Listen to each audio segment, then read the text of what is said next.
As teachers continue to embrace and bring forward 21st century learning and fluency, it is important to reinforce that the technology available today is strictly a tool to support teaching and learning in new, engaging, creative, and collaborative ways.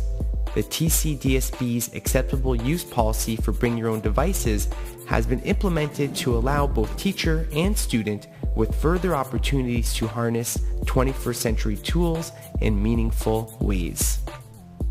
Personal electronic devices include laptops, netbooks, tablets, smartphones, and other Wi-Fi enabled devices capable of connecting to the internet. Wi-Fi means that a personal device, such as a cell phone, can connect to the school board network, giving the students access to the internet.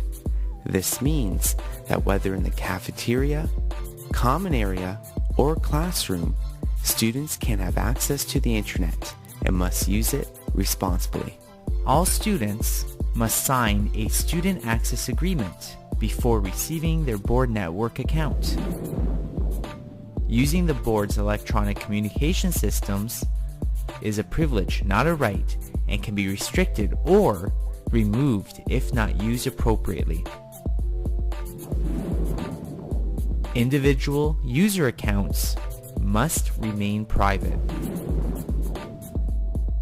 In regards to the classroom, it is important that students and parents understand that the learning environment is managed by the teacher, and this includes the use of personal electronic devices and any classroom technology. The use of personal electronic devices can provide new opportunities for student engagement when used with a clear educational purpose.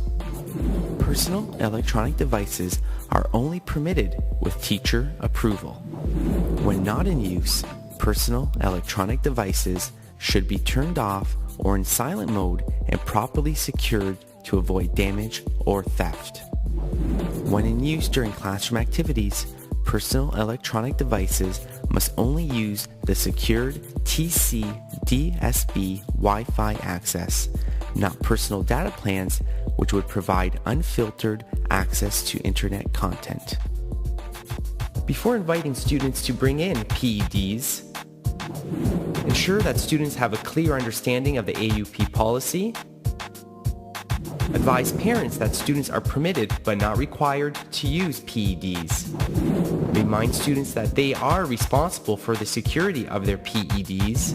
Importantly, reinforce that the use of PEDs is for educational purposes.